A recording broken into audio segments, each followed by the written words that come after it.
sanalah aku berdiri, jadi pandu ibuku. Indonesia kebangsaanku, bangsa dan tanah airku. Marilah kita berseru, Indonesia bersatu. Hiduplah tanahku, hiduplah negeriku, bangsaku, rakyatku semuanya. Bangunlah jiwanya, bangunlah badannya, untuk Indonesia Raya. Indonesia Raya, merdeka, merdeka, tanahku, negeriku yang ku cinta. Indonesia Raya, merdeka, merdeka, hiduplah Indonesia Raya. Indonesia Raya, merdeka, merdeka, tanahku, negeriku yang ku cinta.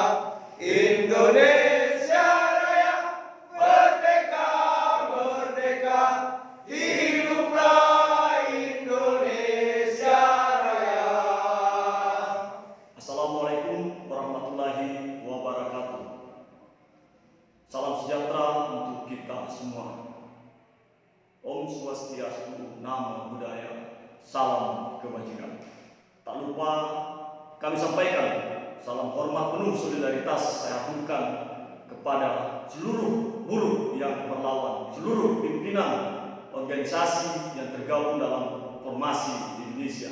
Hadirin sekalian yang kami hormati dan banggakan yang terlibat dalam aksi May Day 2020. Perkenankan saya sampaikan pidato politik 2020 Konfederasi Serikat Nusantara dan Front Oposisi Rakyat dan Mahasiswa Formasi Indonesia dengan tema Omnibus Law Cipta Kerja Malapetaka Rakyat Indonesia.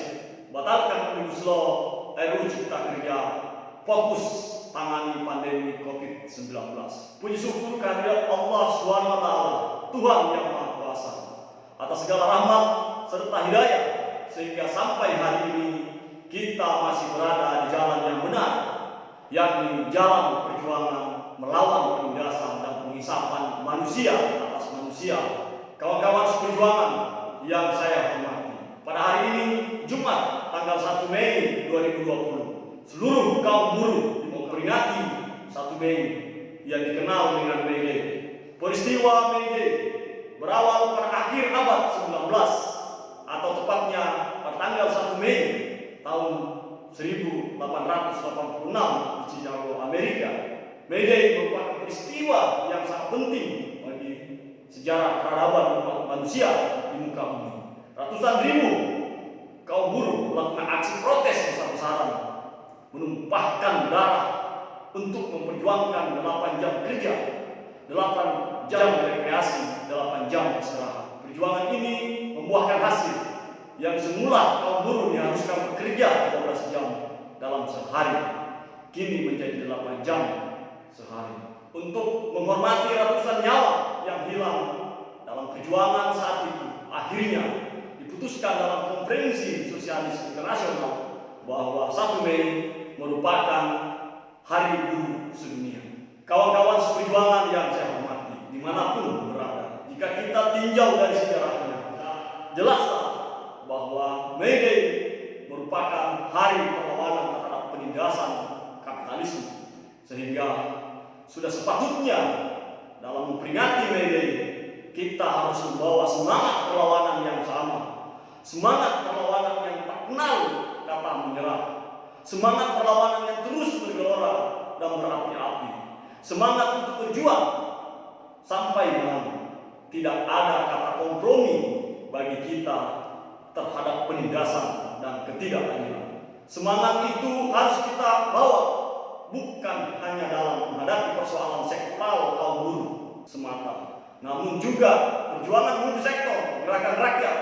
Itulah alasan mengapa kita membangun front strategis ini, yakni front oposisi rakyat dan mahasiswa yang disingkat Formasi Indonesia.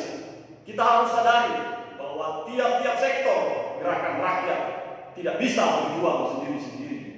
Buruh, tani, nelayan, masyarakat adat, rakyat miskin kota, gerakan perempuan, organisasi lingkungan hidup, pemuda dan mahasiswa harus bersatu dan bersama-sama melakukan konsolidasi multisektor untuk membangun sebuah kekuatan dan mengembangkan sistem ekonomi politik kapitalisme. Kawan-kawan seperjuangan yang saya hormati, dalam 2 bulan terakhir kita disibukkan dengan penanggulangan pandemi COVID-19 yang menghantui hampir semua negara di dunia.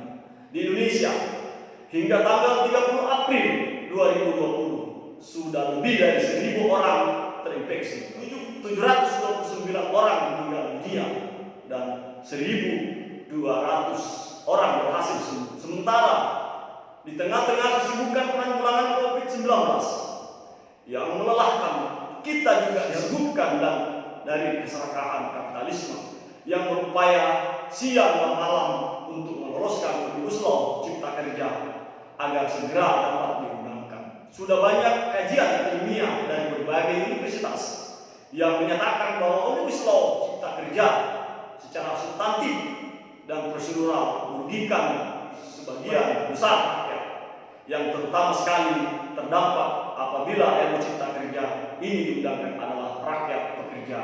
Kawan-kawan seperjuangan yang saya hormati dimanapun berada, kata Omnibus Law pertama kali mencuat ke ruang publik ketika Presiden Joko Widodo menyampaikan pidato kenegaraan di momen pelantikannya sebagai Presiden RI periode 2019-2024. Dalam pidatonya, Presiden Jokowi mengatakan bahwa ada banyak undang-undang yang tumpang tindih antara satu dan yang lainnya. Lebih lanjut, Presiden Jokowi juga menilai undang-undang tumpang tindih itu menjadi salah satu faktor penghambat investasi, sehingga dibutuhkan suatu penyederhanaan melalui Omnibus Law, satu undang-undang yang dapat mencakup sejumlah topik yang beragam atau bahkan yang tidak saling terkait sekalipun. Sementara dalam keterangannya, Menko Polhukam Mahfud MD menyampaikan Omnibus Law merupakan undang-undang yang dibentuk dan mencakup peraturan perundang-undangan yang saling terkait. Mahfud MD juga menambahkan Omnibus Law tidak akan menghilangkan yang sudah ada, namun hanya menyederhanakan mekanisme undang-undang yang saling berbenturan. Sejauh ini, pemerintah telah menyerahkan 3 draft Omnibus Law ke DPR RI, yakni RUU Cipta Kerja, RUU Perpajakan, dan RUU Ibu Kota Negara. Omnibus Law RUU Cipta Kerja yang bertujuan untuk meningkatkan investasi, membuka lapangan kerja, dan memicu pertumbuhan ekonomi mendapat banyak sorotan dari berbagai pihak.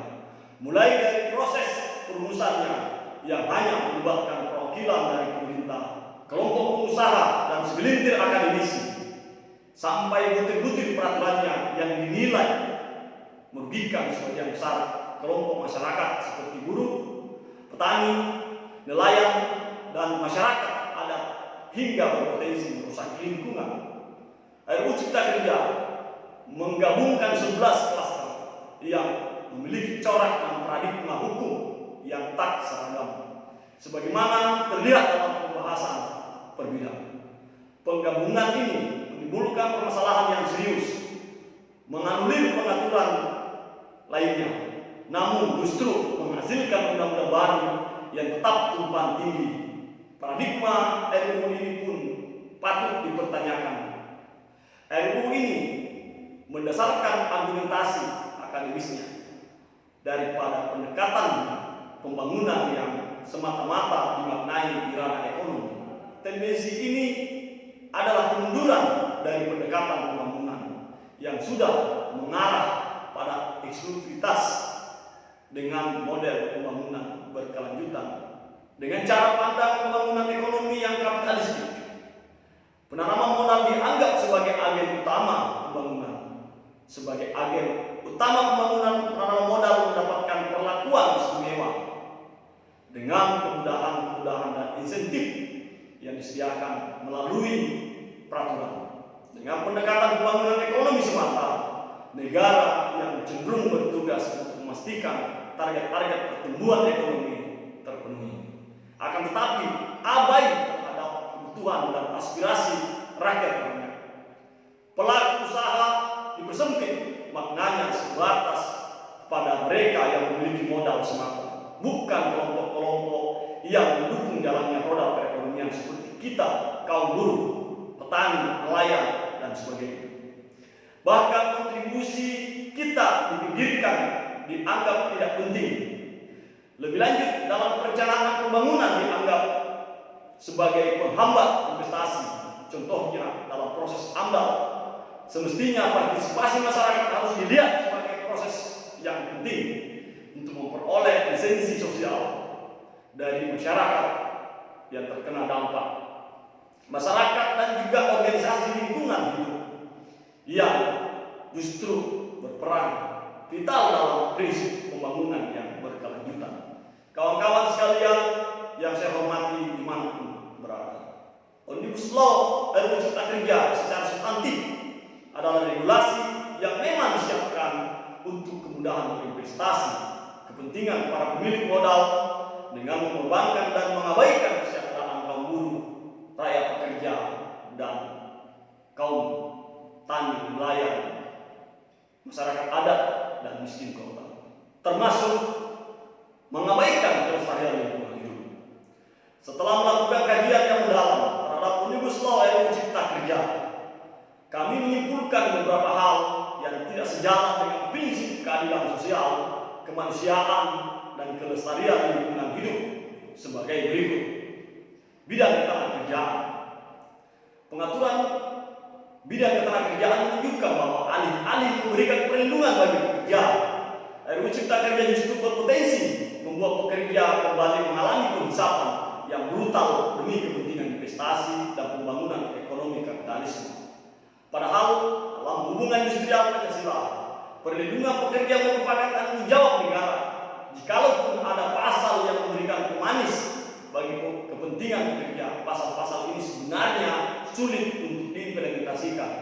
Bidang lingkungan hidup, sebagaimana telah disinggung sebelumnya, RUU Cipta Kerja tidak mengedepankan prinsip pembangunan yang berkelanjutan, sehingga berpotensi menjadi sumber kerusakan lingkungan karena menghilangkan beberapa pasal dan undang-undang sebelumnya yang bertujuan untuk menjaga kelestarian lingkungan.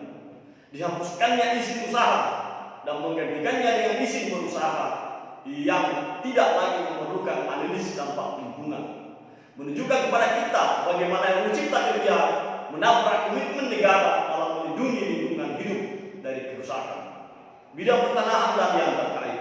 Bidang ini termasuk di dalamnya pengadaan lahan, alih fungsi lahan, pertanian, pangan berkelanjutan, pertanahan dan bidang terkait lainnya. Berbagai masalah tentang hal tersebut antara lain tidak memenuhi syarat formil dan materi dalam menyusun RUU Cipta Kerja berkenaan dengan asas keadilan, ketertiban, dan kepastian hukum. Dan penyusunannya terindikasi melanggar norma undang-undang asalnya dengan dalih pembangunan nasional dan proyek strategis nasional. Omnibus Law Cipta Kerja berpotensi menjadi dasar hukum bagi perampasan tanah rakyat, yang mana hal tersebut jelas bertentangan dengan semangat Undang-Undang Pokok Agraria tentang redistribusi tanah dan pemanfaatan tanah untuk seluas-luasnya kemakmuran dan kesejahteraan rakyat. Kawan-kawan seperjuangan yang saya hormati, sejak awal dirumuskannya, aroma persekongkolan antara elit politik kita dengan kapitalisme sudah harum semerbak, tercium baunya di mana-mana. Mulai dari satuan tugas rumus Omnibus Law Cipta Kerja yang hanya melibatkan birokrasi segelintir akademisi dan asosiasi pengusaha menunjukkan kepada kita bahwa pemerintah memang tidak berupaya sama sekali untuk mengakomodir kepentingan rakyat pekerja. Narasi yang dibangun soal bagaimana satu-satunya jalan untuk meningkatkan pembangunan ekonomi hanya dengan membuka seluas-luasnya ruang untuk investasi, dengan mengorbankan kesejahteraan kaum buruh, kemaslahatan kaum tani, kemakmuran nelayan, keselamatan masyarakat adat, dan kepentingan rakyat pekerja pada umumnya merupakan bukti yang tak terbantahkan. Kawan-kawan sekalian dimanapun berada yang saya hormati, elit politik bersama-sama dengan kapitalisme menyusun satu regulasi yang memudahkan akumulasi kapital baik dalam dan luar negeri dengan cara-cara yang brutal yang tidak mengindahkan prinsip pembangunan berkelanjutan, tidak mengindahkan prinsip-prinsip kemanusiaan dan kepastian hukum. Dengan persekongkolan ini yang mewujudkan dalam Omnibus Law Cipta Kerja, kodifikasi atau eksploitasi tenaga kerja akan dilegalkan sehingga mengukuhkan politik upah murah, menghapus upah minimum kabupaten kota dan sektoral, menghapus batasan waktu dan jenis pekerjaan bagi PKWT, menghapus sebagian hak cuti pekerja, mengurangi besaran uang pesangon dan sebagainya. Selain itu, Omnibus Law Cipta Kerja juga akan secara tidak langsung melegalkan kerusakan lingkungan dengan menghilangkan sebagian prosedur perizinan yang sejatinya berfungsi untuk melindungi lingkungan dari eksploitasi kapitalisme. Sementara kaum tani, nelayan, dan masyarakat adat juga akan terancam keberlangsungan hidupnya karena dalam Omnibus Law RUU Cipta Kerja, pembebasan lahan akan dimudahkan dengan embel-embel pembangunan strategis nasional. Hal tersebut berpotensi menjadi celah yang dimanfaatkan oleh kaum kapitalisme untuk melakukan perampasan tanah. Reforma agraria akan semakin jauh untuk kita wujudkan karena dalam Omnibus Law RUU Cipta Kerja HGU untuk kepentingan akumulasi kapital para pemilik modal akan diperpanjang sehingga redistribusi tanah untuk petani akan semakin sulit untuk dilakukan dan berujung pada ketidakadilan agraria. Hal-hal itu dirumuskan dan dilakukan semata-mata untuk menguntungkan kapitalisme, membuat mereka dapat melakukan apapun juga untuk mengakumulasi kapital dan memperkaya dirinya sendiri. Narasi yang mengatakan bahwa Omnibus Law Cipta Kerja dirancang untuk membuka lapangan kerja dan memicu pertumbuhan ekonomi adalah omong kosong belaka. Jikalau benar, maka lapangan kerja yang terbuka adalah lapangan kerja bersifat eksploitatif dan pertumbuhan ekonomi yang meningkat adalah hasil dari perampasan lahan dan kerusakan lingkungan. Di saat rakyat sedang dalam keresahan menghadapi pandemi COVID-19, DPR RI tetap memaksakan kehendaknya untuk melanjutkan pembahasan Omnibus Law RUU Cipta Kerja. Meskipun pembahasan klaster ketenagakerjaan secara resmi diumumkan akan ditunda pembahasannya, bagi kami Omnibus Law Cipta Kerja merupakan satu kesatuan instrumen untuk melakukan penindasan yang tidak dapat dipisahkan klaster-klasternya. Karenanya, kawan-kawan sekalian, sikap kita terkait dengan Omnibus Law Cipta Kerja sangat jelas. Kita mendesak DPR RI untuk menghentikan pembahasan Omnibus Law RUU Cipta Kerja. Kita juga mendesak pemerintah untuk segera menarik kembali draft Omnibus Law Cipta Kerja yang telah diserahkan ke DPR RI. Karena bagi kita di tengah situasi pandemi, pemerintah bersama dengan DPR seharusnya berkonsentrasi untuk menyelesaikan persoalan COVID-19 beserta masalah-masalah turunannya. Omnibus Law Cipta Kerja merupakan sebuah bom waktu apabila pemerintah dan DPR RI tetap memaksakan kehendak untuk mengesahkannya, untuk mengundangkannya, maka berhati-hati. Bom itu akan meledak suatu perubahan sosial politik yang dipelopori oleh gerakan rakyat multisektor. Kami atas nama Front Oposisi Rakyat dan Mahasiswa Formasi Indonesia akan bersama-sama dengan seluruh kekuatan rakyat dimanapun, kelompok apapun yang bertujuan bersama-sama menggagalkan Omnibus Law, maka tidak ada jalan bagi kita untuk tidak bersatu. Kita tidak akan pernah mundur. Apapun yang menjadi harganya akan kita bayarkan semata-mata demi kebebasan rakyat pekerja Nusantara dari penghisapan dan penghisapan sistem ekonomi politik kapitalisme. Demikian pidato politik Front Oposisi Rakyat dan Mahasiswa Formasi Indonesia. Lebih dan kurangnya saya mohon maaf. Wabillahi taufiq wal hidayah. Wassalamualaikum warahmatullahi wabarakatuh. Hidup buruh, hidup tani, hidup nelayan, hidup masyarakat adat, hidup perempuan, hidup rakyat miskin kota, hidup rakyat Indonesia. Rakyat pekerja bersatu, kita pasti menang. Dari hukum